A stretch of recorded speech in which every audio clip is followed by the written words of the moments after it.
চা ছাড়া অনেকেরই সকাল শুরু হয় না, আবার অনেকের কাছেই বিকেল যেন চা ছাড়া একেবারেই অচল। কেউ নেশায় পড়ে চা খান, আবার অনেকেই স্বাস্থ্য সচেতন রাখতে চা পান করে থাকেন।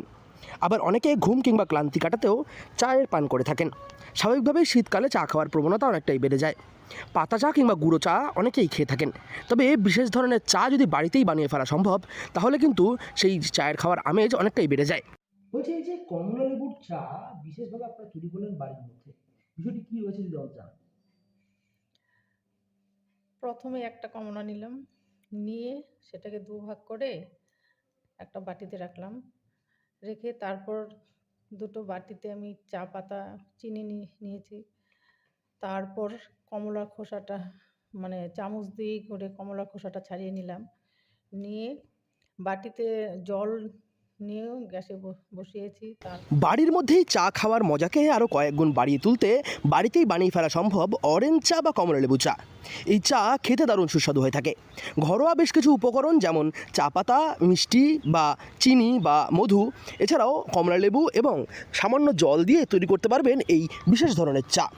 সামান্য উপকরণ দিয়ে তৈরি হওয়া এই চা খেতে কিন্তু দারুণ সুস্বাদু হয়ে থাকে। সন্ধ্যাবেলা কিংবা সকালবেলা চা খাওয়ার আমেজকে আরও কয়েক গুণ বাড়িয়ে তুলতে পারে এই বিশেষ ধরনের অরেঞ্জ চা।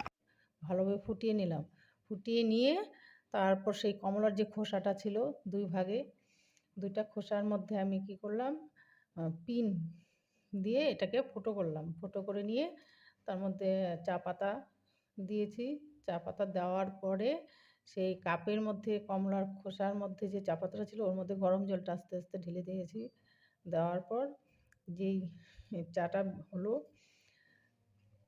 সেটাই মানে কমলার যে একটি কমলা লেবুকে মাঝ বরাবর কেটে নিয়ে তার কোয়াগুলিকে আলাদা করে ছাড়িয়ে নিতে হবে। তারপর সেই কোয়াগুলিকে একটি জলের মধ্যে পাত্রে দিয়ে সেদ্ধ করে নিয়ে সেই জলটাকে ব্যবহার করতে হবে চা বানানোর ক্ষেত্রে।